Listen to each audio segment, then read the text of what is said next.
Bab 511. Membuat surat wasiat. Talitha segera berkata, "Bibi Jenny, Rocky benar-benar kepala National Medical Center. Tidak percaya, kamu lihat saja sertifikatku." Sambil berbicara, Talitha segera mengeluarkan sertifikatnya di National Medical Center dan menyerahkannya kepada Jenny. Jenny mencibir dan melirik sinis, matanya tiba-tiba membelalak. Di sertifikat tersebut, tertulis nama Rocky. Ketua National Medical Center, Rocky. Jenny sangat ketakutan, dia tidak berhenti mengomel di dalam hatinya. Apakah sampah ini benar-benar seorang ketua National Medical Center? Upacara pengangkatan ketua yang terlihat di TV, ternyata adalah sampah ini. "Bu, biarkan Rocky melihat penyakitmu," Dewi memohon. Jenny merasa bersalah dan mendengus sinis, lalu berkata, "Kamu lihat dia tidak terlihat seperti seorang ketua, kebetulan saja namanya sama dengannya." "Bu, aku pernah melihat Rocky mengobati orang, kamu tetap harus percaya kepadanya meskipun kamu tidak percaya kepadanya," Dewi terus meyakinkan. Saat ini, Andrew sudah tidak tahan, dia berdiri dan berkata, "Memangnya kenapa kalau Rocky ingin memeriksa penyakitmu, aku percaya dengan perkataan Rocky. Sialan kamu membantu orang luar." Jenny sangat marah sehingga dia mengambil botol obat dan membantingnya ke arah Andrew. Rocky berkata, "Bu, ibu tidak mengizinkanku untuk memeriksa penyakitmu, kalau begitu, sakit di bagian mana yang ibu rasakan?" Aku tidak merasakan sakit apa-apa."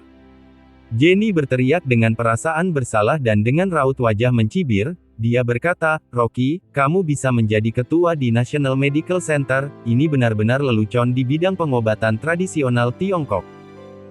Sebelumnya kamu terkenal karena pandai berbohong di kota Gopo, sekarang kamu menipu National Medical Center, aku khawatir kamu tidak akan bisa menyembuhkanku." Jenny yang awalnya berpura-pura sakit, Talitha baru saja merasakan denyut nadinya, mana berani membiarkan Rocky memeriksanya lagi. Sekelompok orang menasihati, "Tarik-tarik," Jenny tidak membiarkan Rocky memeriksa penyakitnya, sebaliknya, dia berbaring di sofa sambil menangis, perkataan Rocky akan membunuhnya. Ketika Dewi sangat cemas, dia segera berlutut, lalu terdengar suara ambulans di luar. Ambulansnya sudah datang. Dewi langsung senang, "Bu, aku baru saja menelepon ambulans, cepat kamu pergi ke rumah sakit bersamaku." Begitu Dewi selesai berbicara, seorang dokter masuk ke dalam dengan membawa kotak obat dan bersama 8 perawat. "Siapa yang baru saja menelepon dan mengatakan ada pasien kanker stadium akhir yang pingsan di sini?" "Aku yang menelpon."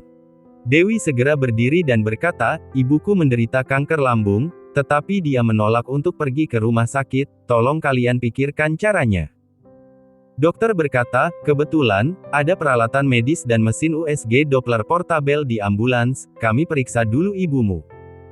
Selesai berbicara, dia menyuruh perawat untuk membawa peralatan medis. Di bawah keadaan seperti ini, Jenny tercengang, di dalam hati, dia merasa sangat menyesal. Jika dirinya dicek dengan peralatan medis itu, bukankah kebohongan dirinya akan ketahuan? Dia segera menangis histeris, dan tidak menyuruh dokter mendekat. "Aku tidak akan pergi, lagi pula aku akan mati, jangan buang-buang uang. Aku tidak ingin menderita." Dua orang perawat mencoba menahannya, sebaliknya, Jenny menggaruk bagian wajahnya yang ada bercak darah dan sangat ketakutan. Wanita jalang ini, bagaimana bisa begitu bertenaga? Ini tidak terlihat seperti kanker lambung stadium lanjut. Jenny membuat kekacauan, para dokter dan perawat tidak berani mendekatinya, membuat Dewi sangat cemas sehingga dia tidak bisa menangis lagi, dia hanya bisa meminta bantuan suaminya. "Rocky, apa yang harus dilakukan?" "Tidak apa-apa, aku akan bicara dengan ibu." Rocky mencibir di dalam hatinya, berpura-pura tulus, pergi mendekati Jenny dan berkata, "Bu, jika kamu sakit, kamu harus disembuhkan. Pilihlah salah satu, menyuruhku untuk memeriksa penyakitmu, atau kamu pergi ke rumah sakit untuk USG dan pemeriksaan tubuh lainnya." Dewi juga ketakutan dan berkata, "Bu, jika kamu tidak mendengarkanku, aku akan menyuruh pengawal mengantarmu untuk pergi ke rumah sakit."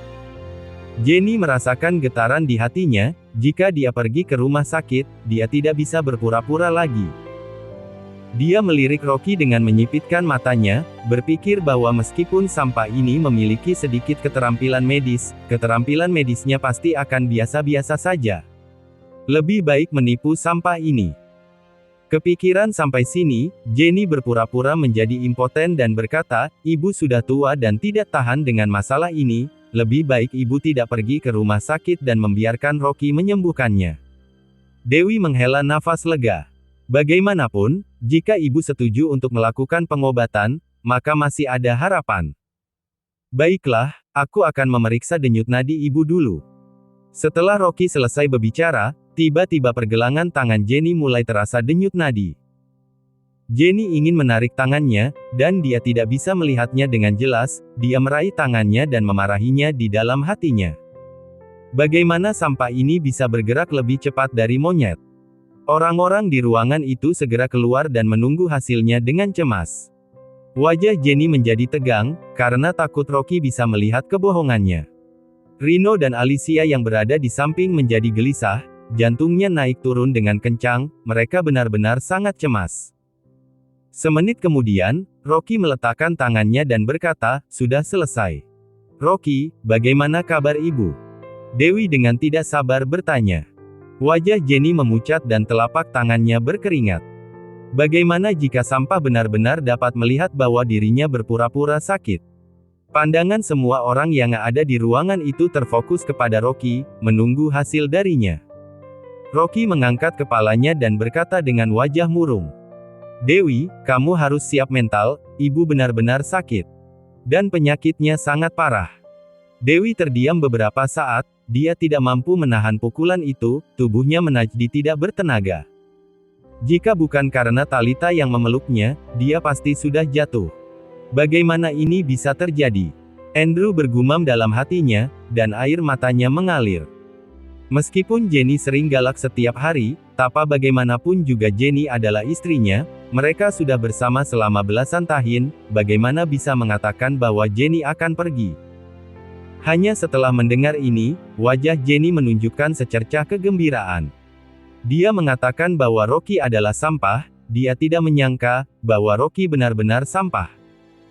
Bahkan dia berpura-pura sakit, Rocky tidak bisa melihatnya. Ketua National Medical Center macam apa itu? Talita tidak menyangka bahwa Rocky benar-benar mendiagnosis Jenny sakit, dia bingung, dia baru saja memeriksa Jenny sama sekali tidak menderita kanker lambung. Apakah keterampilan medisnya rendah, sampai-sampai tidak bisa melihat kondisi Jenny? Jenny berbaring di sofa, dengan susah payah berkata, "Nak, setelah aku mati, kamu jangan merasa sedih, jaga dirimu." Bu. Dewi tidak bisa menahannya lebih lama lagi dan menangis. Rocky juga berpura-pura sedih dan bertanya, "Bu, ibu mau apa lagi?" Mata Jenny berbinar, dia sangat senang, dan segera berkata, "Rocky, putriku menikahi denganmu, kedepannya, kamu harus menjaganya dengan baik, memberikan semua gaji dan uangmu kepadanya, dan kamu harus setia dengan Dewi." "Baiklah." Rocky mengangguk. Harta miliknya adalah milik istrinya. Jenny sangat senang dan berkata, "Selain itu, aku memiliki adik laki-laki bernama Rino, bukankah kamu masih memiliki villa di kota Wasa?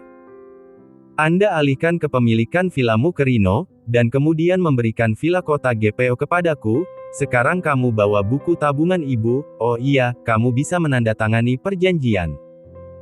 Jika kamu menceraikan Dewi, kamu akan keluar dari rumah dan menyerahkan semua harta benda kepada orang kaya dan mulia, ibu tidak memiliki keinginan terakhir lagi."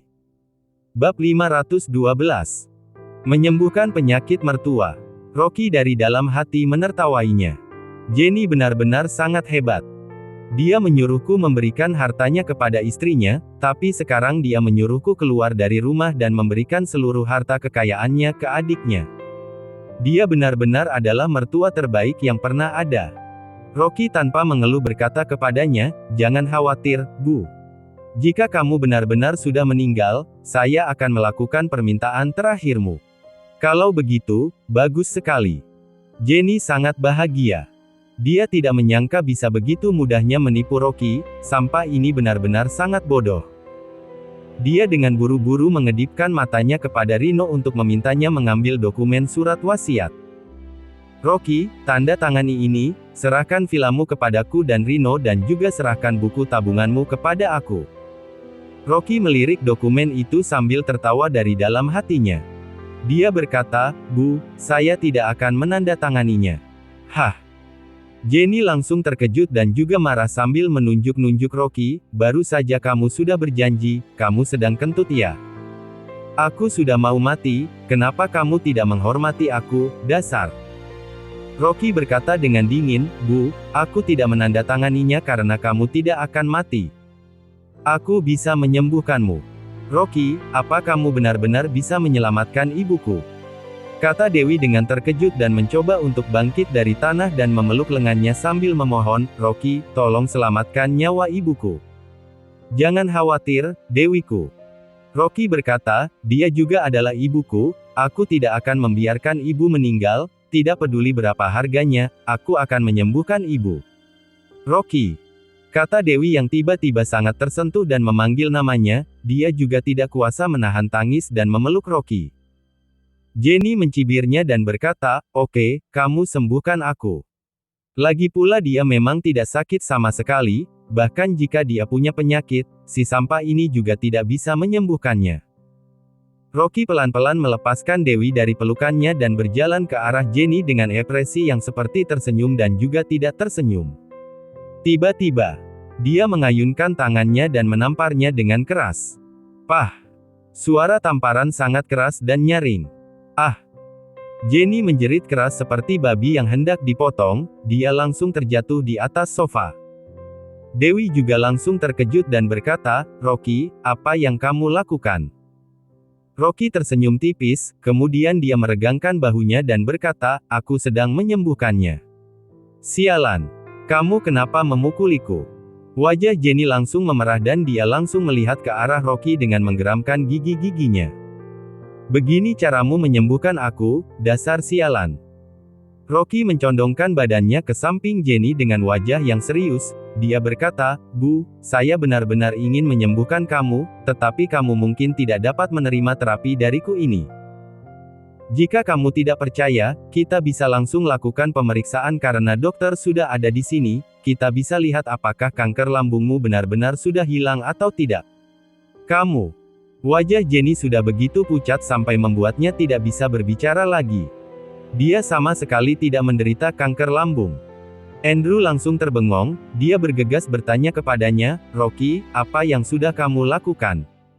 Kamu sudah memukuli ibumu sendiri. Rocky berkata sambil tersenyum, Ayah, yang kulakukan adalah terapi otak dari China. Kanker yang muncul dari tubuh manusia disebabkan oleh penurunan imunitas seseorang dan sel yang bermutasi. Kalian lihat ketika tadi aku menamparkan ibu, sebenarnya hal itu merangsang darah untuk beredar di tubuh manusia dan dalam singkat meningkatkan kekebalan tubuhnya. Kamu sudah gila ya? Jenny sangat marah sampai dia mengertakkan gigi dan membentakinya, kamu memukuli aku dan bukan menyembuhkan aku, dasar sialan. Bu, selain kanker lambung, apa kamu juga punya masalah migrain? Coba kamu rasakan apa rasa sakitnya sudah berkurang. Kata Rocky. Jenny tercengang. Setelah ditampar, rasa sakit migrainnya benar-benar berkurang. Apa benar si sampah ini ingin menyembuhkan aku? Bu, rasanya bagaimana? Kata Dewi dengan suara cemas.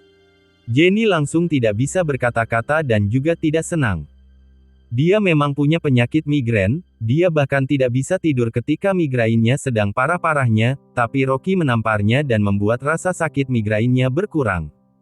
Tapi, Jenny tidak bisa menerima cara pengobatan dari menantunya. Dia sudah terbiasa memukuli dan memarahi Rocky dan sekarang dia dipukuli oleh Rocky, Jenny merasa dia benar-benar sudah kehilangan dominasinya. Rocky berkata, Bu, kamu pasti sudah minum banyak obat untuk penyakit migrain ini, pengobatan ini saya pelajari dari Wasa National Medical Center dan cara pengobatan ini bisa sembuh total. Dia sudah lama terus mengalami migrain, meski bukan penyakit yang serius, tapi kalau kambuh rasanya akan sangat sakit, terutama di saat cuaca sedang mendung dan hujan. Selama bertahun-tahun dia berjuang untuk menyembuhkan penyakit ini, dia menghabiskan banyak uang untuk membeli obat, tapi sama sekali tidak dapat menyembuhkannya. Jika Rocky bisa menyembuhkannya. Jenny sambil menggeram dan berkata, aku peringati ke kamu, kalau aku tidak bisa sembuh, kamu segera keluar dari rumahku ini. Dan putriku sudah selesai denganmu. Jangan khawatir, kata Rocky. Rocky tersenyum, lalu berkata, Bu, beberapa tamparan saja sudah bisa meredahkan rasa sakit yang ada di kepalamu, kalau begini kamu bisa menghemat banyak biaya. Ketika Jenny mendengar kata, bisa menghemat biaya, dia langsung berkata, oke, kamu boleh pukul lagi. Demi menyembuhkan migrainnya, dia juga sudah berusaha sekuat tenaga. Selain itu, dia juga bisa menghemat ratusan juta dari menghemat biaya obat-obatannya. Rocky tanpa ragu mengayunkan lengannya dan menamparkan wajahnya lagi. Au! Jenny menjerit kesakitan dan nyeri di wajahnya serasa menusuk jantungnya, tetapi rasa sakit yang ada di kepalanya menjadi lebih ringan. Rocky sengaja berhenti dan bertanya, Bu, rasanya bagaimana? Jauh. Rasanya jauh lebih ringan sekarang, cepat pukuli aku lagi. Kata Jenny yang sudah tidak peduli dengan orang lain lagi. Rocky terus tertawa dari dalam hatinya dan juga terus menamparkan wajahnya Jenny. Pa! Pa! Pa! Di dalam lobi, terdengar suara tamparan yang begitu keras-keras. Air mata Jenny hampir keluar dari matanya, tetapi dia mencoba menahan rasa sakitnya dan membiarkan Rocky terus menamparinya. Dia tidak menyangka sampah sepertinya ini bisa berguna, jika dia benar-benar bisa menyembuhkan migrainnya, dia bisa menghemat uang ratusan juta dan uang yang ia hemat bisa diberikan ke adiknya. Rino dan Alicia dengan tercengang melihat pemandangan ini. Rino sama sekali tidak berani untuk berbicara. Dia tidak menyangka Jenny mengizinkan Rocky untuk menamparkan wajahnya dan hal ini benar-benar di luar dugaannya. Rino melihat pemandangan ini sampai menggigil dan dia tidak kuasa untuk berkata, Rocky, kamu sudah menamparnya puluhan kali, aku rasa. Juga sudah cukup, penyakit ibumu juga harusnya sudah membaik. Rocky berkata sambil tersenyum, Paman, kalau ingin berhenti harus tanya ibu dulu. Begitu dia berbicara kepada pamannya, Jenny menutupi pipinya sambil menarik nafas dan berkata, cepat lanjutkan dan Rino kamu jangan khawatirkan aku. Bab 513. Paman kamu kan sakit juga. Dokter yang masih setengah ragu dan setengah percaya, lalu berkata, bagaimana mungkin? Tidak ada obat untuk kanker lambung stadium akhir dan kamu hanya menggunakan telapak tangan untuk menyembuhkannya. Rocky berkata, jika kamu tidak percaya, coba periksa ibuku sekarang. Kebetulan perawat sedang memindahkan alat untuk periksa kanker ke arah mereka, dokter itu segera meminta timnya untuk memeriksa Jenny.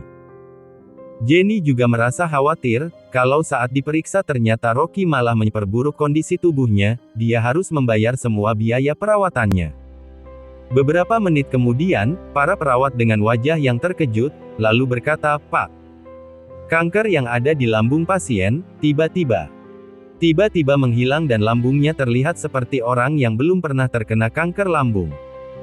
Hal ini langsung membuat para tenaga medis sangat terkejut. Dokter itu dengan hormat bertanya kepada Rocky, maaf, Anda berasal dari rumah sakit pengobatan tradisional China yang mana? Teknik pengobatan Anda benar-benar luar biasa, saya belum pernah melihat dokter dengan teknik pengobatan yang luar biasa seperti Anda dalam hidup saya. Rocky tersenyum setelah membuktikannya kepada mereka. Para dokter dan perawat langsung kaget dan membungkuk hormat kepada Rocky. Benar-benar tidak disangka. Ternyata Anda adalah Direktur Rocky yang terkenal itu. Maafkan kecerobohan kami. Direktur Rocky, saya tidak menyangka Anda ternyata masih begitu muda, saya sangat mengagumi Anda. Direktur Rocky, apa saya boleh minta tanda tangan? Beberapa perawat dengan mata yang berbinar-binar dan kagum mengelilingi Rocky untuk meminta tanda tangannya. Melihat Rocky dikelilingi oleh sekelompok dokter dan perawat, mereka juga meminta tanda tangan dan foto bareng. Jenny marah dan berkata, apa hebatnya dia? Dia hanya menyembuhkan penyakit migrainku dan dia sudah mengira dirinya bak dewa yang turun dari langit. Bu, bukannya Rocky sudah menyembuhkan kanker lambungmu? Kata Dewi. Jenny memegang wajahnya yang sudah bengkak sambil berkata dengan marah, sialan, dia mana ada menyembuhkan kankerku, aku sama sekali tidak sakit. Dia sudah menampariku sampai puluhan kali, aku pasti akan membuatnya membayarnya. Apa? Bu, kamu tidak sakit? Kata Dewi yang langsung tercengang. Jenny langsung terkejut, dia sadar kalau dia sudah salah bicara, dia langsung menutupi kesalahannya tadi, maksud ibu sudah tidak ada penyakit lain. Bu, aku barusan mendengar perkataanmu dengan sangat jelas, apa kamu pura-pura sakit untuk menipu aku? Kata Dewi dengan wajah yang kecewa dan juga tertekan, Bu, bagaimana kamu bisa melakukan ini? Apa kamu pura-pura sakit dan menipu seluruh keluarga kita, demi uang dan rumahnya Rocky? Bu, kamu benar-benar mengecewakan aku. Ketika dia melihat Dewi marah, Jenny langsung kebingungan dan dia dengan cepat-cepat berkata, anakku, ibu sebenarnya menderita kanker lambung, jika kamu tidak percaya tanyakan ke pamanmu. Rino langsung terkejut dan mengangguk setuju. Mereka satu suara, ditambah Jenny bersumpah kalau dirinya terkena kanker, Dewi tidak punya pilihan selain mempercayai mereka. Jenny sangat marah sampai dia tidak mengatakan apapun. Dia tidak hanya mendapat tamparan, selain itu salah satu giginya copot dan tertelan. Dasar sampah yang cari mati. Sejak kapan dia belajar ilmu kedokteran? Sampah ini bahkan menjadi direktur di National Medical Center. Saat Jenny menggeramkan giginya dan mencoba mencari cara untuk membalas apa yang sudah diperbuat Rocky kepadanya, Andrew tiba-tiba datang dan berkata, Jenny, kamu harus berterima kasih kepada Rocky, jika tidak ada dia, sekarang kamu sudah di rumah sakit. Iya, benar, aku masih berada di sini karena jasanya Rocky. Kata Dewi. Jenny sudah sangat marah karena dia sudah dipukuli dan bahkan dia harus berterima kasih kepada sampah ini. Tapi karena dia takut semuanya akan terungkap, jadi dia dengan terpaksa, lalu berkata, menantuku, terima kasih karena sudah menyembuhkan penyakitku. Bu, tidak perlu berterima kasih, memang sudah seharusnya saya menyembuhkan ibu. Rocky juga memberikan senyuman yang terlihat tulus untuk menemani Jenny bermain drama, dia berkata dengan penuh hormat, Bu, apa masih ada yang tidak nyaman? Kalau masih ada yang tidak nyaman aku bisa menyembuhkanmu. Tidak perlu lagi. Jenny tiba-tiba terasa seperti disengat lebah, dia langsung berdiri dan melambaikan tangannya, aku sudah lelah, aku ingin istirahat. Wajahnya masih bengkak dan dia tidak mau dipukuli lagi.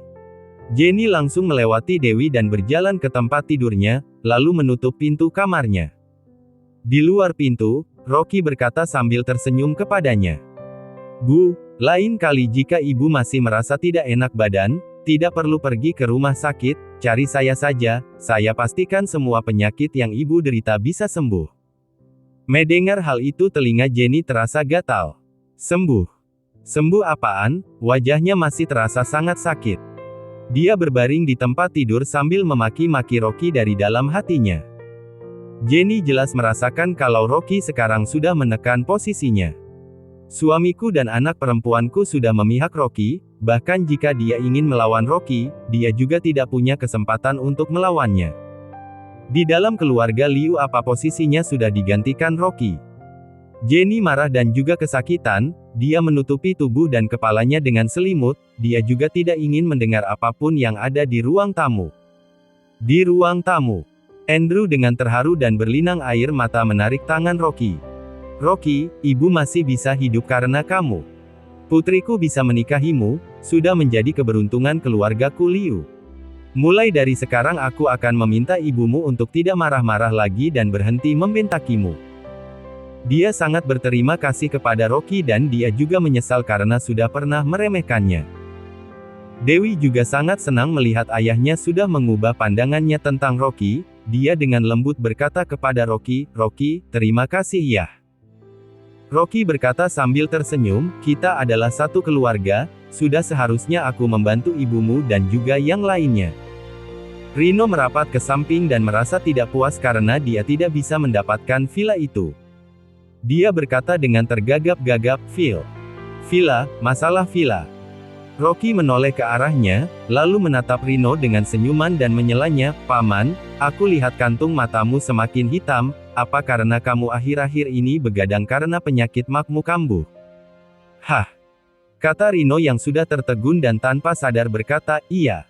Rocky berkata, kalau begitu paman kemarilah dan aku akan menyembuhkanmu. Oh. Saya teringat lagi, Bibi bukannya kamu akhir-akhir ini sakit gigi. Alicia langsung merinding setelah membayangkan pemandangan sebelumnya dan dia tidak ingin ditampar.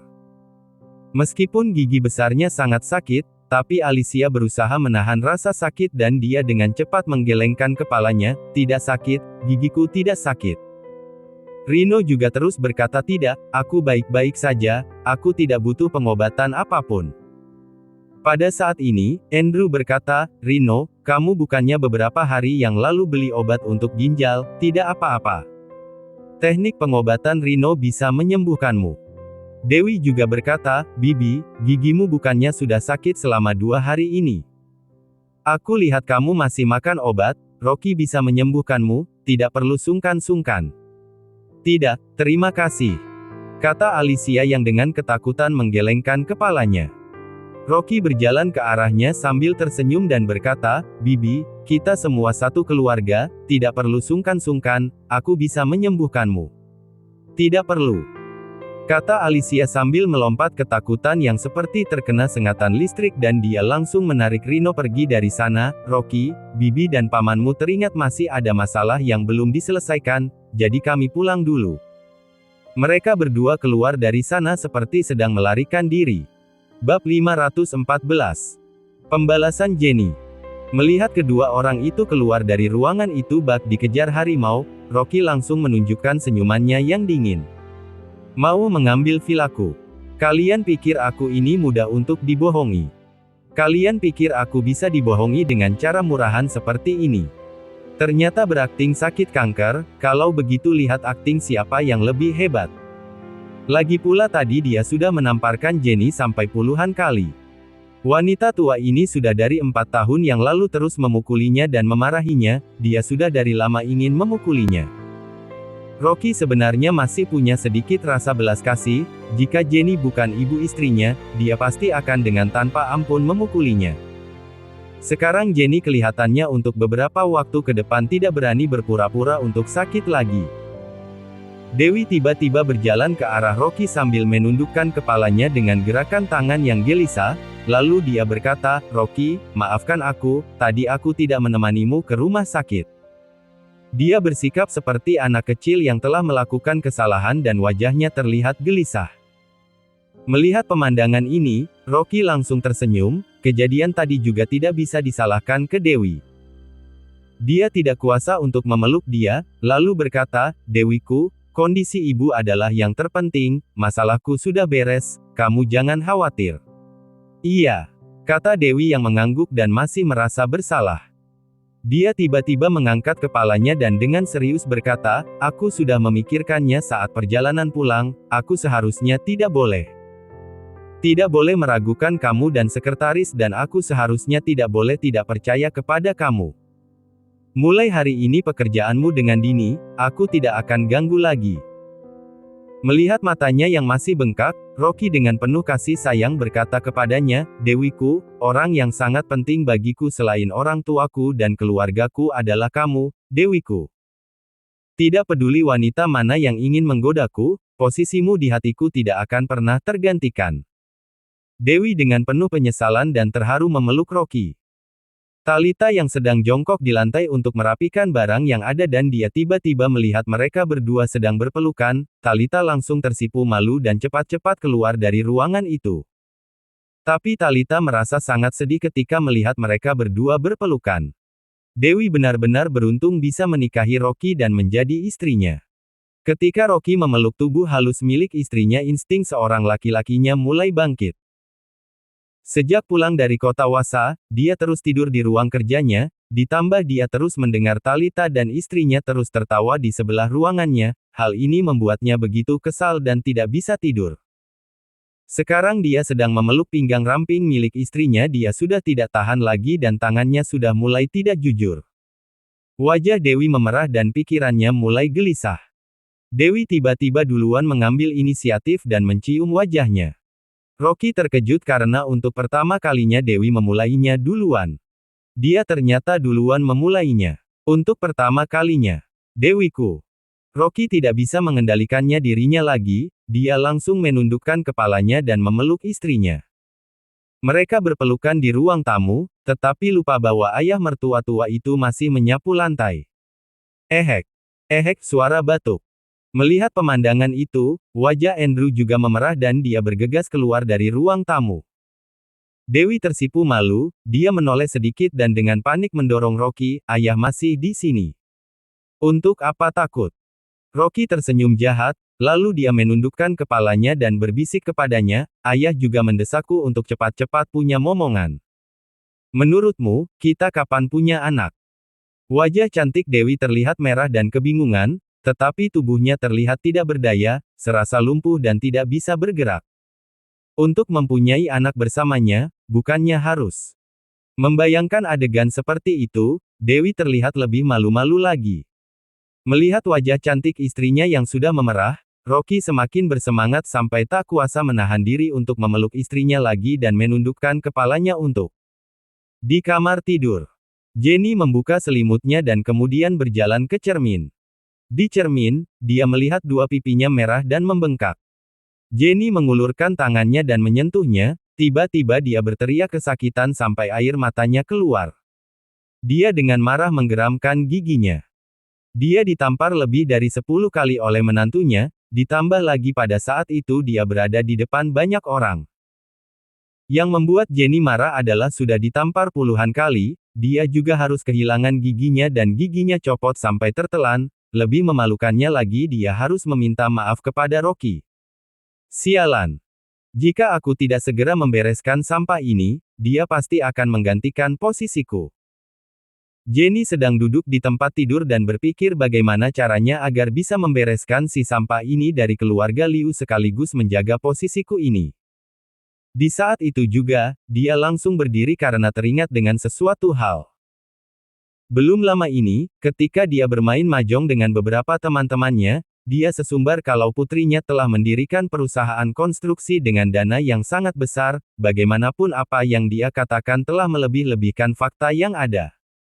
Tujuan utama Jenny adalah untuk pamer dan sekalian mencarikan pelanggan untuk anaknya. Tidak disangka mereka mengenalkan satu orang pelanggan besar. Katanya dia adalah bos dari kota Sambing dan dia sangat berpengaruh di sana. Nama bos tersebut adalah Rian, saat itu dia sangat senang dan segera memberitahu kabar baik itu kepada putrinya.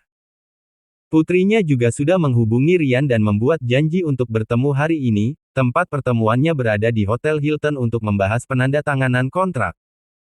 Tapi putrinya lebih dulu pulang, apa mereka tidak mencapai kesepakatan? Memikirkan hal ini, Jenny dengan cepat mengeluarkan ponselnya dan menelepon Rian. Bos Rian, saya ibunya Dewi, apa Anda sudah merundingkan kontrak dengan putri saya pagi ini?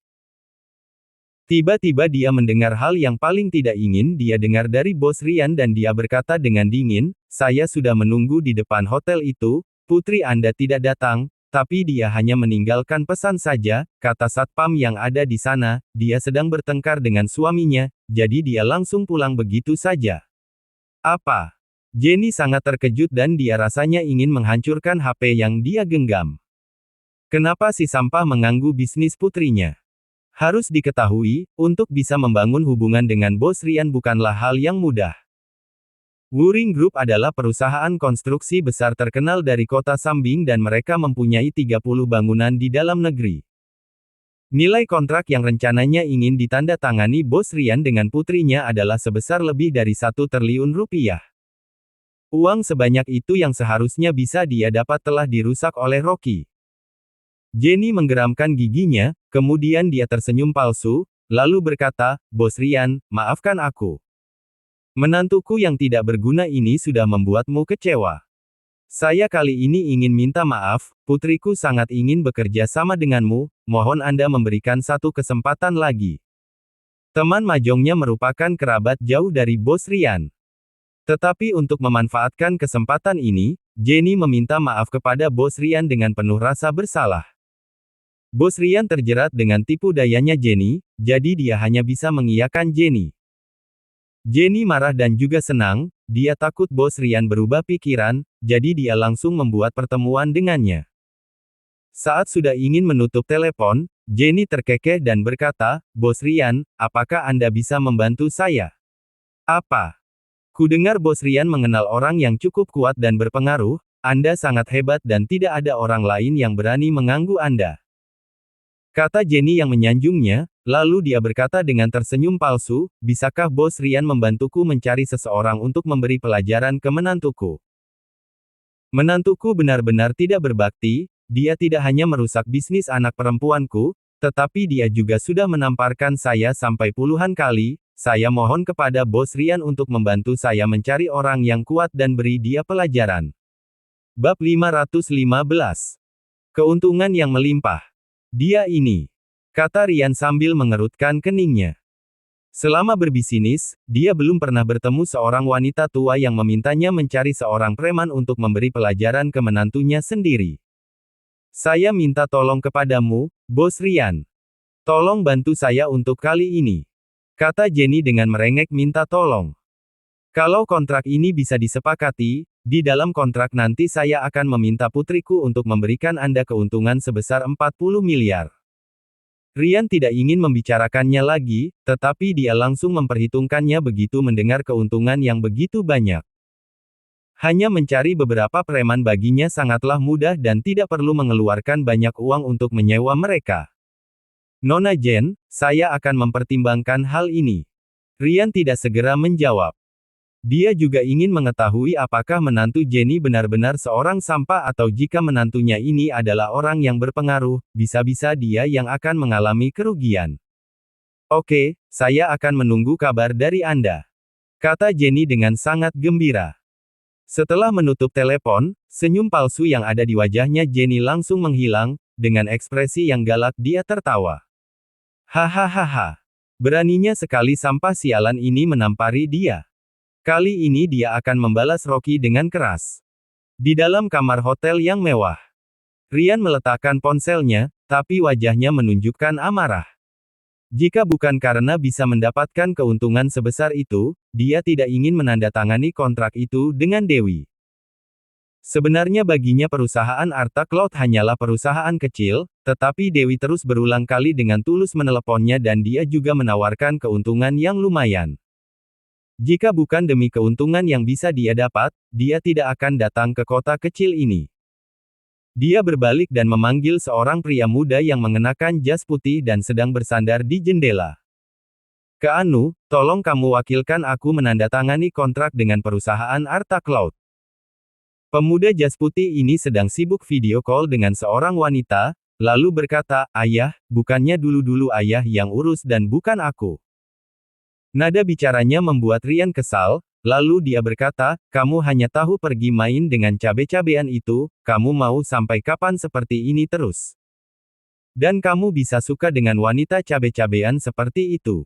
Direktur Dewi bahkan lebih cantik daripada mereka semua." "Direktur Dewi." Pemuda berjas putih itu langsung meletakkan ponselnya dan bertanya, "Ayah, direktur perusahaan Arta Cloud, perempuan." Rian dengan santai mengangguk dan berkata, "Dia ini, dalam waktu setengah tahun mampu membuat perusahaan kecilnya merangkak naik menjadi perusahaan ketiga terbesar di kota Gopo." Pemuda itu langsung bersemangat, menelan tenggorokannya dan berkata dengan penuh semangat, "Ayah, aku akan membantu kamu dalam urusan ini." Dia adalah putra bungsunya Rian, namanya Keanu. Seperti biasa dia tidak punya hobi lain selain bermain dengan wanita. Selama ada wanita cantik, tidak peduli bagaimanapun caranya dia harus bisa mendapatkannya. "Tapi, kamu masih punya tugas lain," kata Rian. "Kamu hanya perlu membereskan suaminya Dewi, yaitu Rocky."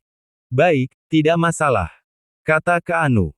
Berurusan dengan pecundang cukup ribet, dulu dia menghalalkan segala cara demi merebut wanita milik orang lain. Dulu dia punya seorang wanita yang sudah bersuami dan suaminya mengetahui perzinahannya. Keanu langsung memanggil sekelompok orang dan memotong lengan kanan pria itu. Rian memelototinya dan berteriak, "Jangan berpikir aku tidak tahu apa yang ingin kamu lakukan, jangan memperburuk keadaan dan kamu jangan sampai membunuh suaminya, kita masih mau berbisnis dengan istrinya." Keanu berkata sambil tersenyum, "Ayah, kamu jangan khawatir. Kalau wanita ini sudah tergila-gila denganku, kamu tidak perlu susah payah lagi, dia sendiri yang akan berlutut dan bekerja sama dengan kita. Perempuan yang sudah pernah dia mainkan, semuanya adalah selebgram, pembawa berita, model dewasa, tapi dia belum pernah bermain dengan seorang direktur wanita. Begitu dia membayangkan sudah menaklukkan hatinya, Keanu langsung sangat bernafsu dan semangat. Adapun suaminya, Keanu sama sekali tidak peduli dengan suaminya Dewi. Pada saat ini, ada seorang sekretaris dengan tubuh yang berisi mengetuk pintu dan masuk, lalu dia dengan suara centil berkata kepadanya. Bos Ryan, apa yang bisa saya lakukan untuk Anda? Ryan melempar sebuah gambar dan berkata, Anda dulu dari kota Gopo, selidiki orang ini dan cari tahu latar belakangnya. Wanita itu dengan tercengang mengambil foto itu. Rocky. Kenapa bos ingin menyelidiki Rocky? Ryan sambil mengerutkan keningnya, lalu bertanya, Fresca, apa kamu kenal dia? Fresca menggelengkan kepalanya dan berkata, saya merasa wajahnya tidak asing, Tuan Ryan, kenapa kamu tertarik menyelidikinya? Ryan berkata, dia ini adalah orang yang beli mobil Maseratiku dengan harga 10 kali lipat, orang ini sama sekali tidak peduli dengan uangnya, dia pasti bukan orang biasa, paling tidak latar belakangnya pasti berkaitan dengan 4 keluarga terbesar yang ada di kota Wasa. Kamu cepat selidiki, aku pikir aku punya jodoh dengan, kita lihat nanti bisa atau tidak bekerja sama dengannya. Fresca langsung terkejut dan melihat kembali foto itu. Aku tidak menyangka Rocky punya begitu banyak uang. Dia pernah bekerja di pabrik obat milik Bos Esno, lalu Rocky membeli pabrik obat itu dan menggantikannya dengan pabrik lain. Fresca kehilangan pekerjaannya, sekarang dia sudah bersusah payah mendapatkan pekerjaannya lagi sebagai seorang sekretaris dari teman-temannya. Dia masih mengira Rocky hanyalah agen biasa dari grup Babel. Tidak disangka pria ini penuh dengan kejutan. Kalau dia tahu dari awal, dia aturannya sudah duluan menggoda Rocky sejak di pabrik obat itu. Fresca merasa kesal, tapi dia tiba-tiba merasa gembira. Bukankah kali ini kesempatannya? Dia harus menangkap pria ini. Di dalam villa.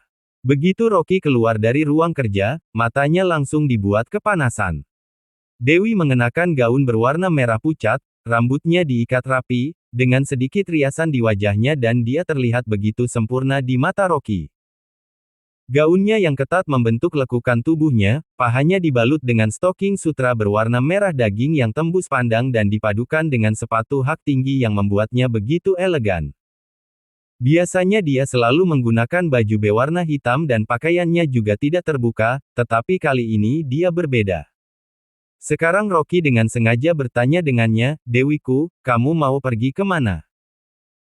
Begitu dia selesai berbicara, Jenny tiba-tiba keluar dari kamar tidur dengan penuh semangat, wajahnya didandan seperti karakter opera Beijing dan memakai baju berwarna merah dan hijau, tubuhnya ditutupi dengan perhiasan emas dan perak, seperti pohon Natal yang sedang berjalan. Saat dia berjalan, dia sambil mendesak, Dewi, ayo cepat pergi, klien besar kenalan tantemu sudah mau datang. Saat itu juga Dewi menoleh dan menjelaskannya kepada Rocky, ibu kenal dengan orang yang cukup terkenal, ibu mengenalnya dari temannya yang punya hubungan kekerabatan dengan Bos Ryan dari kota Sambing, jadi tante langsung mengenalkan aku kepada dia dan ibu meminta Bos Ryan untuk datang ke rumah kita. Rocky mengangguk, dia tidak menyangka Jenny yang bermain mahjong setiap hari, ternyata bisa membantu Dewi untuk negosiasi kontrak. Uang yang hilang di meja itu kelihatannya tidak sia-sia.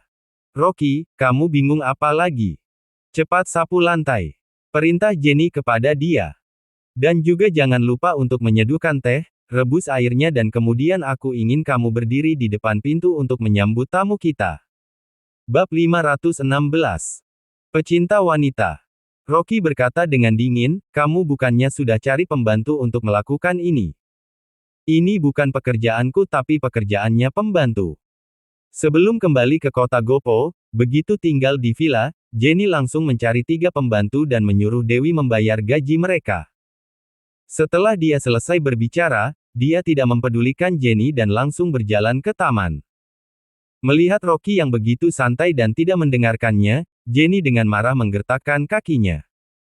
Bu, kenapa kamu menyuruh Rocky untuk melakukannya? Kata Dewi yang sudah tidak bisa menahan diri, lalu dia berkata lagi, dia baru saja menyelamatkanmu, tidak bisakah ibu memperlakukan dia dengan lebih baik? Omong kosong, kata Jenny, tapi begitu Dewi menyebutkan masalah ini, Jenny tidak bisa marah seperti tadi lagi. Dia berpura-pura sakit dan dia akhirnya jatuh ke lubang yang dia buat sendiri. Jika bukan karena Rocky bisa menyembuhkan migrainnya, apa dia akan membiarkan Rocky menamparkan wajahnya? Jenny sambil menahan amarahnya dan berkata, lupakan saja, aku tidak peduli dengan si sampah ini lagi. Lagi pula dia sudah meminta Bos Rian mencari orang untuk menghajar Rocky. Di luar pintu, ada suara terompet. Dewi langsung bergegas ke gerbang untuk menyambut Direktur Rian dari kota Sambing. Agar dia tidak kehilangan kesempatan ini, dia sudah bangun pagi-pagi untuk berdandan. Sebelumnya dia tidak jadi membahas kontrak ini karena pertengkarannya dengan Rocky. Kali ini dengan kekuatan teman yang dimiliki Jenny, dia meminta Bos Rian untuk datang ke rumahnya dan Dewi harus memanfaatkan kesempatan ini. Perusahaan Wuring Construction kaya akan modal dan mereka juga punya proyek di setiap provinsi di negeri ini. Jika bisa bekerja sama dengan perusahaan seperti ini, tidak diragukan hanya dalam setengah tahun prestasi perusahaan pasti akan meningkat pesat. Dewi keluar dari lobi dan melihat Rocky sedang berada di taman, Dewi dengan cepat memanggilnya untuk menemaninya. Jenny terus memanggilnya tapi Dewi tidak mendengarnya dan hal ini membuat Jenny sangat kesal. Rocky dan Dewi bersama-sama keluar dari pintu, begitu mereka mengangkat kepala, mata mereka nyaris menjadi buta. Seperti ini mau membahas bisnis. Dewi terkejut dan mengira dirinya sudah salah lihat. Di depan pintu villa, terparkir 3 atau 5 mobil Porsche. Mobil merah yang terparkir paling depan dari antara semua mobil, di dalam mobil itu duduk seorang pemuda dengan mengenakan jas putih sambil membawa sepucuk bunga mawar. Supirnya membuka pintu mobil itu dengan hormat. Pria itu keluar dari mobil dan berjalan sambil tersenyum ke tempatnya Dewi, lalu dia dengan sopan menyerahkan sepucuk mawar yang ia bawa. Halo Direktur Dewi, saya adalah perwakilan perusahaan Wuring Construction dan nama saya adalah Keanu, ayah saya memintaku untuk datang kemari dan membicarakan proyek yang akan ditandatangani. Hah? Kata Dewi yang melihat Keanu sambil mempersembahkan mawar kepadanya, lalu dia dengan canggung berkata, terima kasih, sebaiknya bunga ini lebih baik Anda simpan kembali. Keanu berkata sambil tersenyum, saya mendengar Anda tidak hanya cantik, tapi Anda juga sangat kompeten dalam mengelola perusahaan, bila dilihat-lihat kelihatannya kita berdua cocok. Maafkan aku, bunganya Anda simpan saja. Tolak Dewi. Siapa yang mau membawa sepucuk bunga mawar saat akan membicarakan proyek sebesar ini? Tiba-tiba Jenny menyerobot masuk ke tempat dan percakapan mereka. Jenny mengambil bunga dan menciumnya terus-menerus, dia dengan mabuk berkata, bunga ini benar-benar wangi, pasti bunga ini sangat mahal. Ibu, kata Dewi sambil menarik pakaian Jenny. Keanu sambil tersenyum dan berkata, tidak mahal, harganya hanya beberapa ratus juta, bunga dan parfumnya ini saya impor dari Bulgaria dan parfum ini pasti terbuat dari bunga mawar. Mahal sekali. Kata Jenny dengan mata yang bersinar dan memegang mawar itu dengan sangat erat, lalu dia langsung berkata, Tuan, kamu masuk dulu. Keanu cukup kesal, dia sudah dengan khusus beli mawar ini untuknya dan ternyata ditolak olehnya. Tapi dia adalah seorang pecinta wanita, tentu dia tidak akan puas, dia malah mengulurkan tangannya lagi ke arah Dewi dengan sikap yang elegan dan berkata sambil tersenyum, merupakan kehormatan bagi saya bisa bekerja sama dengan orang sepertimu. Terima kasih, Dewi tidak punya pilihan selain menerima uluran tangannya. Keanu yang memegang tangannya selama beberapa saat, dia langsung merasakan kelembutan yang tiada banding, lalu dia diam-diam mengelus tangannya. Wajah cantik Dewi langsung memerah dan dia tanpa sadar langsung menarik tangannya. Jenny dengan tergesa-gesa berkata, tehnya sudah siap, cepat masuk. Tidak disangka anaknya Tuan Rian masih sangat muda, kalau saja dia menyukai putriku, aku akan sangat senang. Rocky dengan dingin melirik ke arah Keanu sambil memasuki ruang tamu. Tiba-tiba, teriakan terdengar dari belakang. Direktur Rocky. Rocky mengerutkan kening dan berbalik karena terkejut, dia melihat seorang wanita yang memiliki tubuh yang aduhai dan halus dengan mengenakan gaun hitam ketat berlari ke arahnya dengan sepatu hak tinggi. Kamu, Fresca. Direktur Rocky, ingatanmu baik sekali, ternyata kamu masih belum lupa denganku. Kata Fresca sambil tersenyum. Fresca berkata lagi dengan suara yang malu-malu, Direktur Rocky, tidak disangka kita berjumpa lagi, kita berdua benar-benar berjodoh. Bertemu dengan wanita ini langsung membuat Rocky sedikit khawatir. Dia masih ingat dengan sekretaris ini yang pernah bekerja di pabrik obat yang sudah dia beli dan Fresca melihat semua yang terjadi dengan pabrik obat tersebut. Istrinya tidak tahu tentang masalah itu, kalau wanita ini banyak mulut, istrinya pasti akan terus mencari tahu tentang masalah itu. Fresca dengan bersikap mentel berkata kepadanya, Direktur Rocky, malam ini saya ajak kamu makan malam untuk merayakan pertemuan kita kali ini. Maaf, aku tidak bisa. Kata Rocky dengan bulu kuduk yang merinding. Pandangan mata wanita ini serasa ingin memakan dirinya dan penuh dengan rasa haus dan lapar.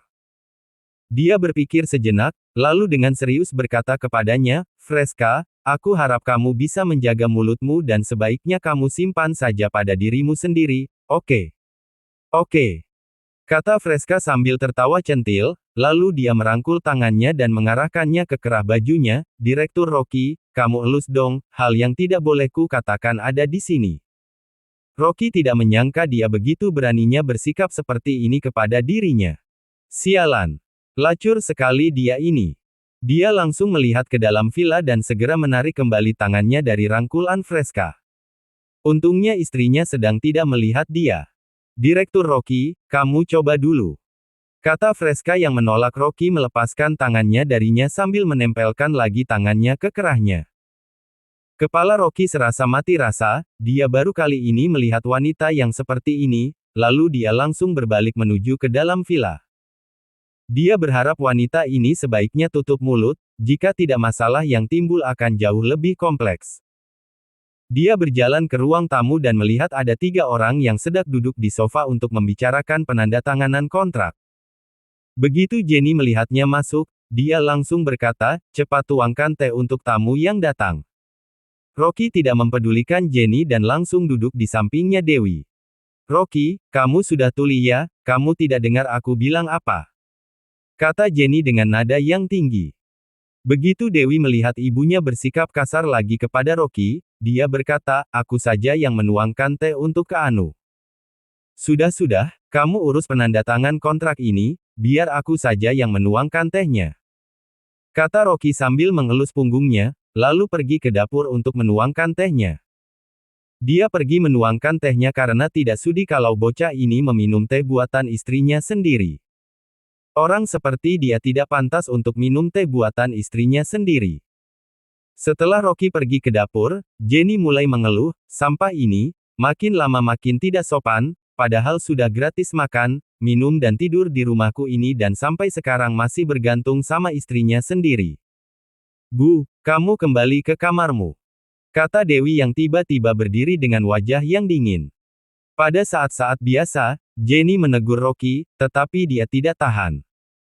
Dia kehilangan wajah suaminya di depan orang luar.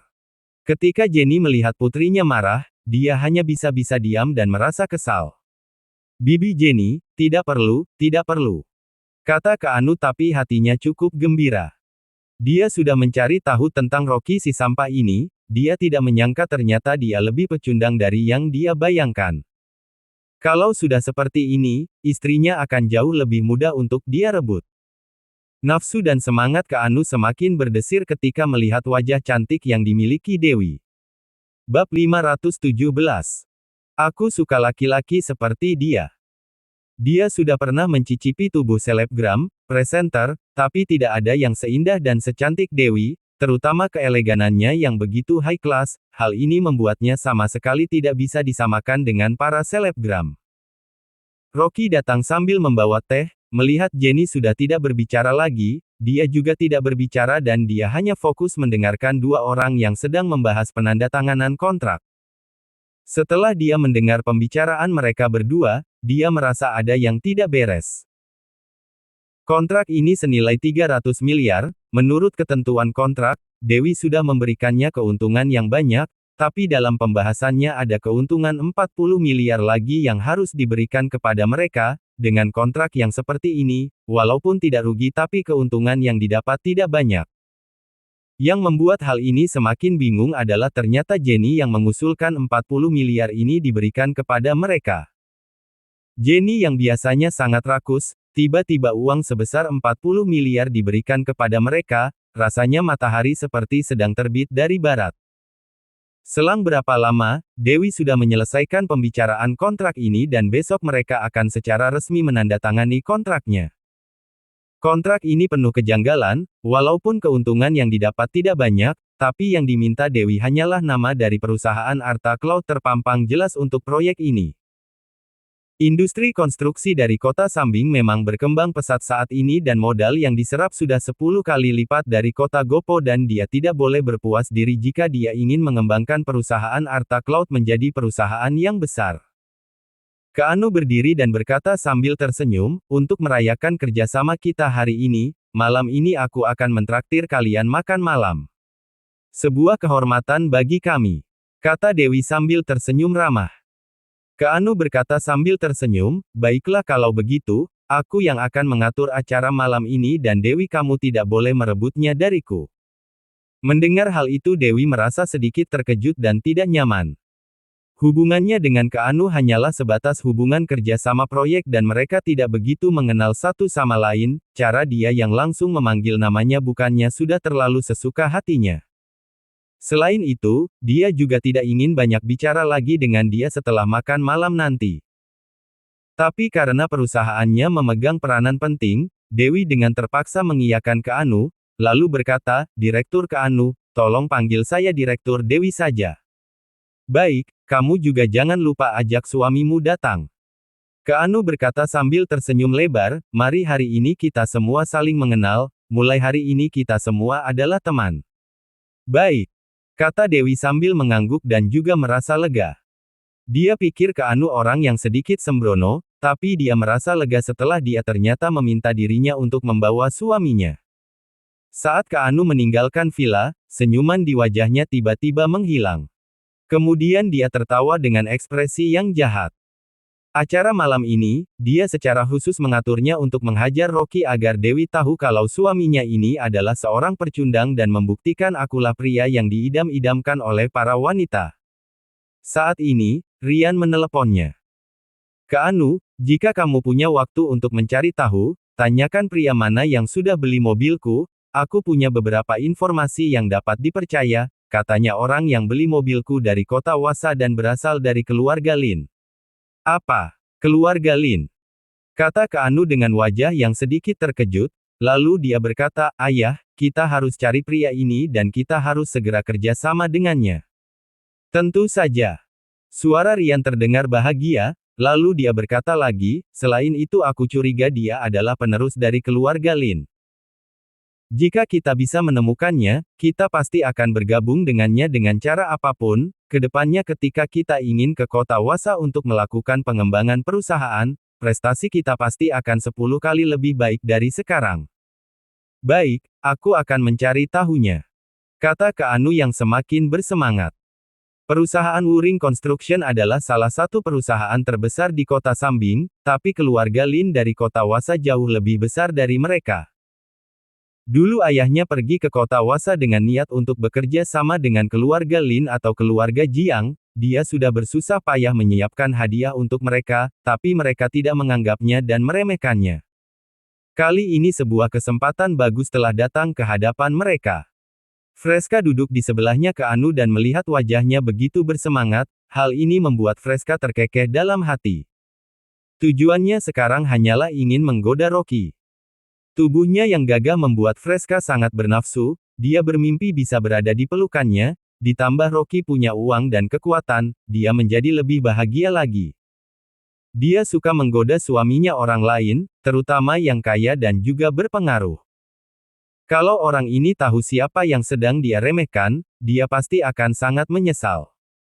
Freska tidak kuasa menahan senyumannya setelah mengetahui Keanu meremehkan Rocky. Keanu dengan tidak puas berkata, ada apa denganmu? Tidak ada, Direktur Keanu. Freska segera menggelengkan kepalanya, lalu bertanya, Direktur Keanu, malam ini bagaimana cara Anda menghadapi Rocky? Tentu saja aku akan. Keanu memberitahu semuanya kepada Freska. Setelah mendengarnya, Freska hanya bisa tertawa dari dalam hatinya. Ingin menghajarnya dengan cara murahan seperti ini, dia tidak akan bisa menggoyangkan sehelai rambutnya Rocky. Orang ini benar-benar sampah, dia belum tahu siapa sebenarnya Rocky. Di malam harinya, Rocky dan Dewi bersama-sama pergi ke pesta. Dewi takut kalau Jenny akan asal berbicara jadi dia memutuskan untuk tidak membawa Jenny ikut dengannya. Perjamuan perayaan diadakan di restoran Gobes, semuanya berjalan lancar, Keanu juga bersikap sopan dan juga elegan. Hal ini membuat perasaan defensif Rocky menjadi lebih rileks. Apakah Keanu benar-benar hanya berbicara tentang bisnis? Namun Freska masih berpakaian sangat terbuka, dia duduk di dekatnya dan sering mengedipkan mata kepadanya.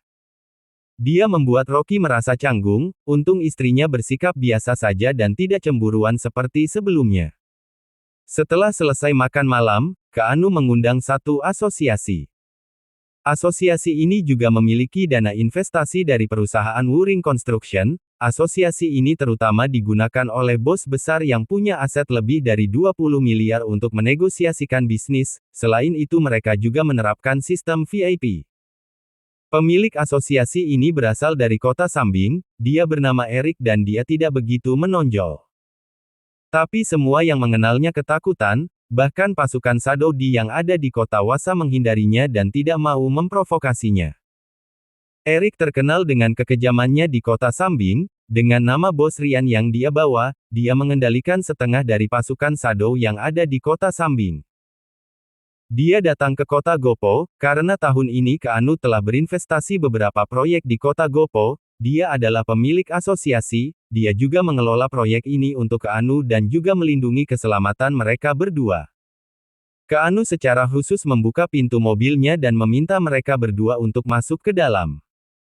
Dewi belum pernah ke tempat seperti ini, melihat lingkungan sekitar begitu elegan membuat dia begitu rileks. Dewi berjalan dan berkata sambil tersenyum, Direktur Keanu, sepertinya acara kali ini bukan minum teh ya.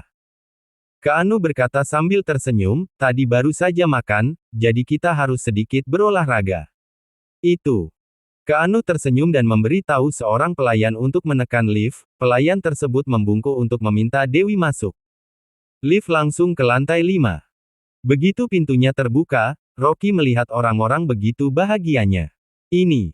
Dewi terkejut saat keluar dari lift dan melihat ruangan yang ada di depan matanya. Di ruangan yang mewah itu, ada banyak sekali orang, ruangannya sangat indah dan ada musik piano yang menemani mereka semua. Di dalam ruangan yang besar ini, ada 7 atau 8 meja biliar. Banyak sekali orang yang sedang berdiri di meja biliar, mengobrol dan juga bermain biliar. Ada juga pelayan dengan kostum kelinci, membawa nampan yang besar dan berjalan melewati kerumunan. Bab 518. Aku menyuruhnya pergi. Keanu tersenyum dan berkata, Direktur Dewi, kamu juga pernah bermain biliar sewaktu kuliah dulu, seharusnya sudah lama tidak latihan maka hari ini sengaja mengundangmu datang untuk memberi petunjuk. Dewi tertegun. Tidak diduga Keanu menyelidikinya. Dia memang pernah mengikuti klub biliar sewaktu kuliah dulu tapi dia tidak pernah menyentuhnya lagi setelah lulus. Pada saat ini seorang pelayan wanita berkostum kelinci seksi datang sambil tersenyum dan membungkuk serta berkata, Tuan, apakah perlu menukar chip? Minimal 200 juta, maksimal 2 miliar. Keanu berbalik sambil tersenyum kepada Dewi dan berkata, taruhan sudah sangat kuno dan aku rasa Direktur Dewi pasti tidak akan menyukainya. Bagaimana jika kita taruhan nilai kontrak? Nilai kontrak, apa maksud Direktur Keanu? Dewi menjadi waspada. Keanu berkata, Direktur Dewi, aku tahu jika kamu mengurangi keuntungan sebesar 40 miliar dan ini sepertinya kurang bagus maka kita mengambil keputusan berdasarkan bolanya. Kamu menang berapa banyak maka aku akan mengurangi berapa banyak dan sebaliknya jika aku menang berapa maka kamu kurangi sebanyak itu juga, bagaimana? Ini. Dewi menjadi ragu karena dia memang pernah bermain biliar tapi itu sudah lama. Selain itu, dia akan menjadi rugi jika mengurangi keuntungan lagi karena kontraknya sekarang sudah dibuat netral, dia tidak berani sembarangan bertindak. Keanu tertawa sewaktu melihatnya ragu, Dewi, aku akan mengalah 3 tembakan. Jika kamu menang maka aku akan anggap ini sebagai permainan dan tidak akan membahas masalah nilai kontrak, kamu hanya perlu menemaniku minum. Dewi berkata, bagaimana bisa seperti itu, bagaimana jika kamu kalah? Keanu tertawa terbahak-bahak dan berkata, tentu saja aku akan mengurangi keuntungan jika aku kalah. Kamu adalah seorang wanita, mana ada pria yang mengambil keuntungan dari seorang wanita. Dewi ingin menolaknya tapi sudah terlambat. Dia berkata dengan terpaksa, kita tidak bertaruh uang, kita asal main beberapa putaran saja karena ibuku baru sembuh dari sakit sehingga aku harus segera pulang untuk menemaninya. Baik. Keanu menyetujui dengan gembira. Dewi merasa tenang lalu dia berbalik melihat ke arah Rocky dan berjalan ke sebuah meja biliar. Di samping meja biliar ada sekitar 7 atau 8 orang tamu agung yang hampir semuanya orang bisnis dengan sikap penuh bangga yang setidaknya aset keluarganya lebih dari puluhan miliar, yang jelas bukan bos kecil. Mereka juga ditemani oleh beberapa wanita cantik yang seksi. Keanu datang menghampiri, tersenyum dan melambaikan tangannya. Beberapa tamu ini sepertinya mengenalnya, satu persatu mengangguk kepadanya kemudian memberikan jalan. Keanu mengambil sebuah tongkat biliar yang mengkilap lalu menyekanya dengan kain lembut dan memberikan tongkat itu kepada Dewi. Ayo, cobalah. Dewi juga merasa bersemangat karena sudah lama tidak bermain. Dia mengambil tongkatnya lalu membungkukkan badan dan melakukan gerakan yang sesuai standar. Rok ketatnya juga ikut naik ke atas sewaktu dia membungkuk sehingga kedua kakinya yang putih terlihat lebih panjang lagi. Segera, perhatian di sekitarnya langsung tertuju pada tubuhnya. Bahkan tidak sedikit wanita yang iri sambil melihat ke arah Dewi. Hati Keanu merasa gatal sambil menelan ludahnya. Ini adalah wanita yang sangat cantik dan betapa bagusnya jika bisa ditaklukkan olehnya. Prak. Dewi menembak tapi bolanya tidak masuk melainkan bergerak ke samping. Dia menertawakan dirinya sendiri lalu bangun dan berkata, tanganku sudah kaku karena sudah lama tidak bermain. Tidak apa-apa, aku akan mengajarimu. Keanu menatap tubuhnya yang berisi sehingga dia tidak bisa menahannya lagi lalu dia berjalan ke belakang Dewi, dia memeluk pinggangnya dengan alasan mengajarinya. Dewi kaget dan ingin segera menghindar tapi sudah terlambat. Keanu merasa badannya menjadi ringan sewaktu Keanu ingin memeluk Dewi dari belakang kemudian dia ditarik dengan keras ke belakang. Dia mundur 2 langkah dan hampir membuatnya jatuh.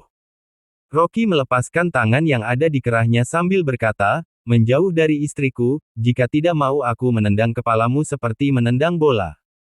Keanu marah sambil merapikan bajunya dengan mata suram. Sampah ini tidak bicara dari tadi sehingga dia hampir lupa jika suami bodoh Dewi masih ada di sana.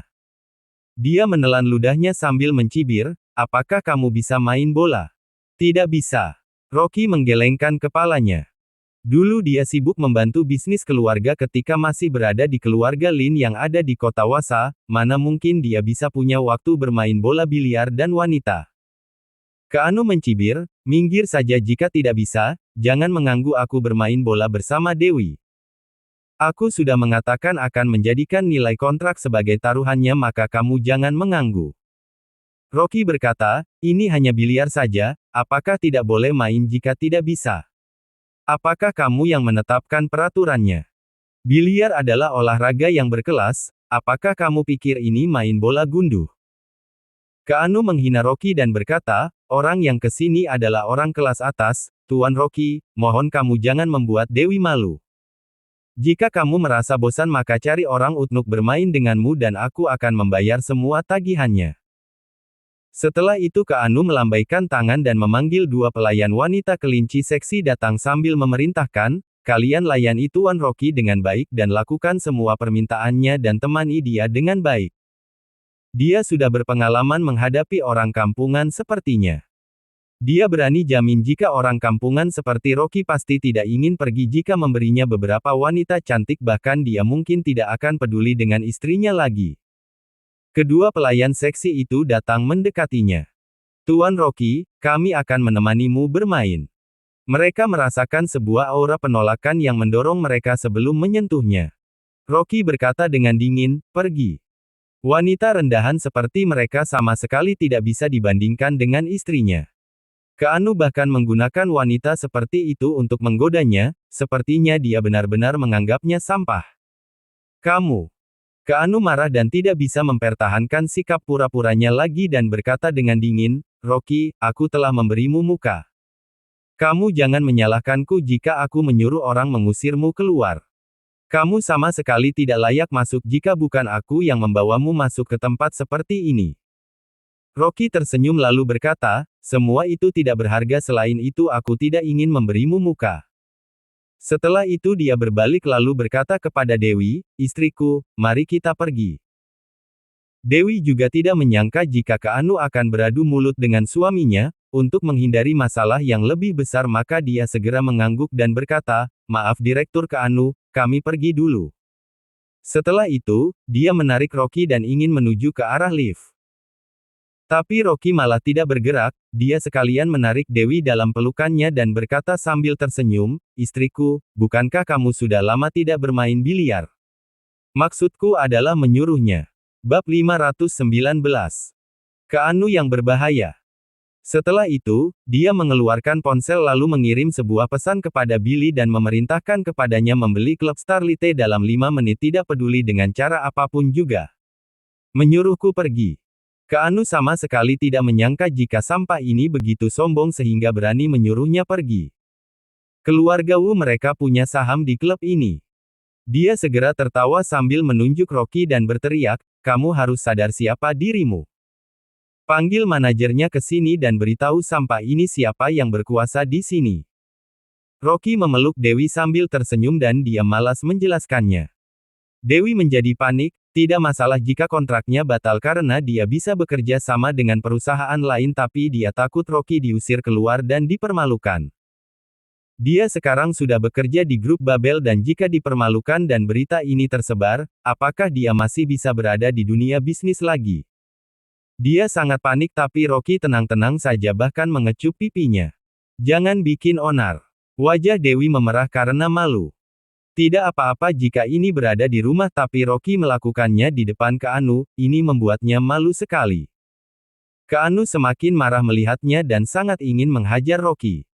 Mana mungkin dia membawa sampah ini ke sini jika bukan karena mau memberi pelajaran pada bocah ini. Jika tidak, orang yang memeluk tubuh lembut Dewi sekarang adalah dirinya. Rocky mengecup pipi Dewi lalu berkata, "Sebelah kanan juga." Setelah itu dia segera mencium pipi kanannya. Dia memang sengaja melakukannya di depan Keanu dan memberitahunya dengan tindakan. Dewi adalah wanita Rocky. Wajah Dewi merah padam karena dicium 2 kali, bahkan dia juga merasa lehernya ikut panas.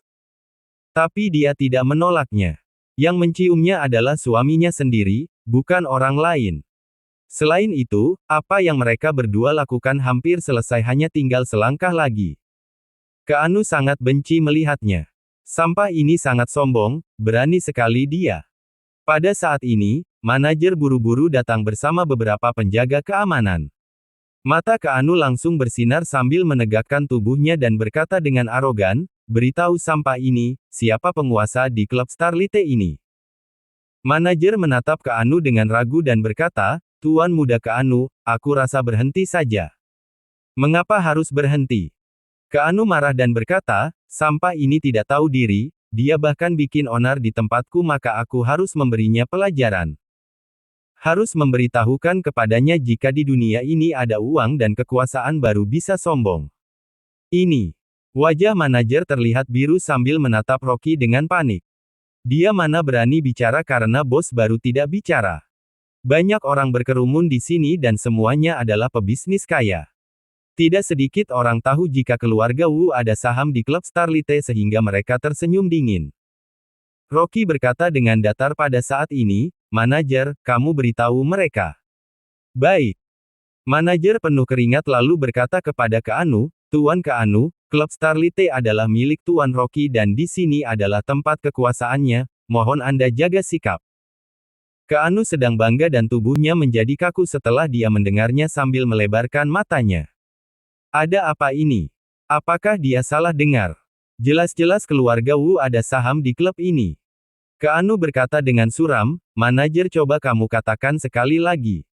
Pikirkan dulu sebelum bicara, jika tidak aku akan memecatmu. Manajer tersenyum panik, tidak salah, ini benar-benar milik Tuan Rocky. Kerumunan tidak bersuara dan baru sadar sambil berteriak. Bagaimana mungkin? Ini jadi investasi Tuan Rocky. Apakah grup Wu akan bangkrut sehingga menjual klubnya kepada orang lain? Apakah grup Wu sudah goyang? Dewi juga sangat kaget karena dia tidak menyangka jika tempat ini milik suaminya. Dia berpaling dan bertanya, Rocky, kamu? Apakah kamu menyembunyikan sesuatu dariku? Kenapa kamu bisa punya uang sebanyak itu? Rocky berkata, ini adalah milik grup Babel dan aku adalah perwakilan mereka, bagaimana bukan milikku? Pada saat ini, manajer segera tersenyum, benar, aku juga baru menerima pemberitahuan jika ada orang misterius yang membeli semua sahamnya dan dialihkan kepada grup Babel. Kerumunan orang menjadi riuh sambil membahasnya. Tidak peduli saham klub Starlite seberapa kecil tapi setidaknya harga pasarnya senilai 400 miliar, bahkan dibeli orang dalam waktu sesingkat ini. Tidak diduga grup Babel yang merupakan sebuah perusahaan baru punya kekuatan seperti itu. Tidak tahu siapa bos di belakangnya. Kuat sekali. Keanu terlihat marah sekali. Tidak. Dia tidak bisa menerima kenyataan seperti ini, jantungnya hampir meledak. Dia segera menelepon ayahnya untuk menanyakan masalah ini. Ryan sedang memeluk wanita dan tidak tahu jika anaknya sedang bertarung di klub, dia berkata dengan tidak sabar, tadi ada seorang bos besar yang membeli semua sahamnya juga saham sebanyak 10% kita di grup Wu, aku pikir bagiannya tidak banyak maka menjualnya kepada mereka. Wajah Keanu terlihat buruk ketika mendengar ayahnya berkata seperti itu. Dia masih berencana pamer di depan Dewi tapi tidak menyangka akan dipermalukan oleh Rocky. Dewi bernapas lega sambil berbisik, tapi juga tidak boleh mengatakan jika itu milikmu. Lagi pula maksudnya kurang lebih sama saja. Rocky berkata dengan samar. Lagi pula, bos di belakang grup Babel adalah dirinya sendiri.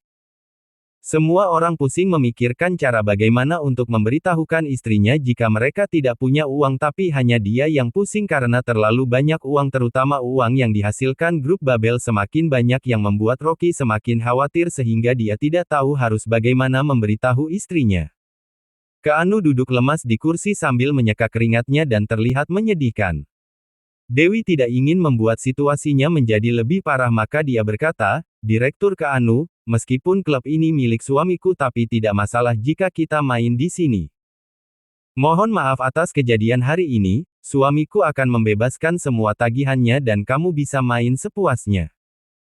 Rocky berkata kepada manajernya, carikan beberapa wanita cantik untuk menyenangkan Direktur Keanu dan dia tidak perlu membayar tagihannya. Tidak perlu. Keanu langsung berteriak. Dewi berniat baik tapi kata-kata ini terdengar seperti sedang mencibirnya. Apa maksudnya? Menyuruh suaminya menggratiskannya, apakah dia pikir dia tidak punya uang? Keanu bahkan berubah menjadi seorang sampah. Kerumunan menjadi sunyi karena Keanu telah kehilangan mukanya, dia adalah orang yang sangat peduli dengan masalah harga diri dan tidak terima jika malu di depan wanita cantik. Dia menahan kemarahannya sambil pura-pura tidak masalah dan berkata dengan tersenyum, tidak apa-apa, perusahaan atas nama grup Wu tidak terhitung jumlahnya, aku bahkan tidak peduli dengan klub kecil seperti ini. Dewi bernapas lega mendengarnya dan berkata, benar, kita jangan membuat masalah. Mata Keanu terlihat suram dan pura-pura tersenyum, Direktur Dewi, bukankah kita sudah sepakat jika menjadikan nilai kontrak sebagai taruhan bukan? Bab 520. Monyet hanya bisa meniru. Lupakan saja masalah ini. Dewi buru-buru berkata. Keanu berkata, Direktur Dewi menyetujuinya, apakah kamu takut? Mengecewakan, kamu tidak tulus sekali dalam membahas masalah kontrak selain itu Direktur Dewi telah ingkar janji dengan ayahku, apakah kamu menganggap remeh keluarga Wu kami? Tidak. Dewi merasa serba salah. Keterampilannya tidak bagus dan dia tidak ingin menemani Keanu minum jika dia kalah. Keanu tersenyum seolah-olah bisa menebak pikirannya, begitu saja, kita bermain dengan adil, kita main berdasarkan nilai kontraknya maka kita bermain sebanyak 2 atau 4 miliar saja. Dewi bernapas lega dan segera berkata, baiklah. Dia masih sanggup kehilangan uang sebanyak itu daripada membuat suasananya menjadi panas. Keanu terlihat tersenyum sewaktu mendengar kata-katanya. Akhirnya harga dirinya yang jatuh bisa didapatkan kembali. Gadis kelinci membawa piring yang berisi chip. Keanu tertawa. Kita hitung berdasarkan skor, 1 poin mewakili 1 miliar, 2 kali menang dalam 3 putaran dan kita akan menghitung selisih poinnya. Skor pemenang dipotong skor yang kalah maka itu adalah hasil nilai yang kalah. Sepertinya sangat masuk akal. Dewi mengangguk, keterampilannya tidak begitu buruk juga sehingga tidak akan kalah menyedihkan. Gaya Keanu memegang tongkat juga terlihat tidak begitu ahli dan mungkin saja keterampilannya malah lebih buruk darinya. Dia paling banyak hanya akan kalah 20 miliar. Keanu tertawa dalam hati. Apakah dia pikir dirinya akan menang? Dia sengaja memegang tongkat dengan cara yang salah supaya dia tidak waspada. Identitas sebenarnya adalah pemain snooker profesional yang menempati urutan pertama di Pulau Mosa dan dia juga lumayan terkenal di dunia biliar dan snooker. Wasit gadis kelinci datang dan meletakkan bola di atas tripod lalu memberikan tongkat kepada keduanya untuk mulai lagging. Lagging adalah proses untuk menentukan urutan pemain. Lagging meletakkan 2 bola lalu melakukan pukulan lurus dan pemain yang bolanya lebih dekat dengan cushion bawah garis depan belakang meja biliar akan melakukan break duluan. Prak, prak. Kedua bola diluncurkan. Keanu yang melakukan break terlebih dahulu. Dia memegang sebuah tongkat dengan tenang lalu menyekanya, dia berdiri di sisi meja lalu melakukan satu tembakan. 1 bola masuk ke dalam lubang. Ada suara di sekitarnya. Keanu tersenyum lalu melakukan tembakan sekali lagi. Prak. Bola kedua masuk dalam kantong dengan akurat. Dewi mengepalkan tangannya dan wajahnya semakin pucat. Dia salah prediksi. Tidak diduga Keanu pura-pura menjadi pemula demi mengelabuinya. Dia hanya perlu melihat gaya permainan Keanu maka dia tahu jika dia adalah pemain snooker profesional. Prak, prak. Bola di atas meja masuk ke kantong yang menimbulkan suara yang renyah. Keanu memasukkan 5 bola sekaligus dan wajahnya terlihat santai. Wajah Dewi terlihat pucat dan kakinya lemas, dia hampir jatuh ke lantai. Rocky memapahnya sewaktu dia hampir jatuh. Dewi mulai panik dan berkata sambil memegang lengan bajunya, Rocky, aku tertipu. Aku tidak seharusnya menyetujui Keanu, bagaimana ini? Ada 120 poin dalam 1 putaran biliar maka ada 360 poin dalam 3 putaran. Jika 1 poin 1 miliar maka total ada 360 miliar. Dewi tidak berani membayangkannya lagi, dia setidaknya akan rugi puluhan miliar bahkan ratusan miliar. Seluruh badannya terasa dingin dan wajahnya pucat. Rocky memapahnya sambil tersenyum, istriku, tidak apa-apa. Aku jamin dalam putaran ini dia hanya bisa memasukkan 5 bola. Bagaimana mungkin? Dewi bahkan sudah hampir menangis, dia marah dan menyesal yang bercampur menjadi satu. Keanu sangat profesional, mungkin saja semua bolanya akan masuk. Tenanglah. Rocky tersenyum sambil melihat ke arah meja dan matanya terlihat dingin. Pada saat ini, Keanu sudah menegakkan tubuhnya dengan wajah sombong dan melambaikan tangan ke arah kerumunan yang bersorak. Dia sering berkunjung ke klub Starlite dan keterampilannya sangat bagus. Banyak orang di sekitarnya yang tahu dan ikut bersorak untuknya. Keanu sangat bangga, dia harus membuat Dewi kalah dengan menyedihkan untuk membalas semuanya tadi. Dia memegang tongkat lalu tersenyum kepada Dewi, Dewi, mengapa ekspresimu terlihat buruk sekali? Tidak masalah jika kamu kalah, keluarga Wu kami tidak kekurangan uang, selama kamu mau bercerai dan menjadi wanitaku maka aku bisa tidak menginginkan uangnya tapi aku juga akan berinvestasi di perusahaanmu. Keanu terlihat sopan tapi kata-katanya sangat menyakitkan. Dia tidak perlu berpura-pura lagi karena Dewi adalah hewan buruannya, kecuali dia sanggup membayarnya. Pergi. Dewi merasa jijik dan mengumpat. Keanu mengangkat bahunya sambil tersenyum sopan, wanita akan menjadi jelek jika marah, aku lebih suka kamu marah di atas tempat tidur. Bagaimana jika aku membiarkan kamu main? Terdengar suara tawa yang mencibir di sekitarnya. Dewi sangat marah dan hampir meledak. Tiba-tiba terdengar suara dingin dari samping. Aku akan main untuknya. Keanu tertegun lalu mencibirnya.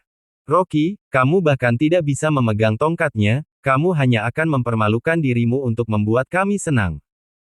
Aku sudah latihan bola biliar selama 20 tahun lebih, sampah sepertimu bahkan tidak pantas main semeja denganku.